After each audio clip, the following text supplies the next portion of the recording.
is now living in fear from your police force, from your army, which you have set up on the people.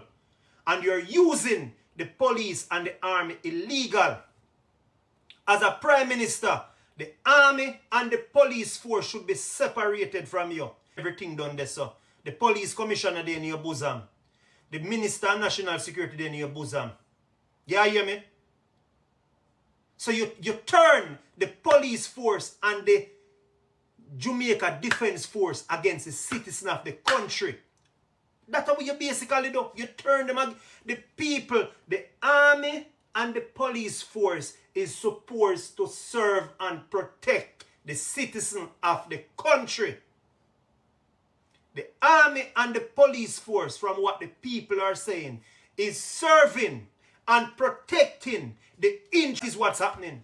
It's not serving and protecting the people of the country.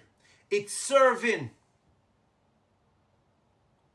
and protecting, you hear me, the government and the government interests of Jamaica. Just like when you go to Cooper's pen and you go and lock up the young man them. So they take out the people them, even if they want to rebel.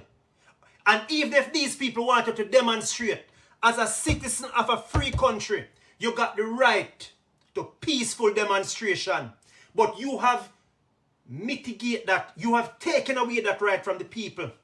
You and the police and the army have taken away that right from the people. You come out and said, you didn't know whatever they had planned, but you make sure you minimize that. So the people could not exercise their constitutional right, which would be to demonstrate.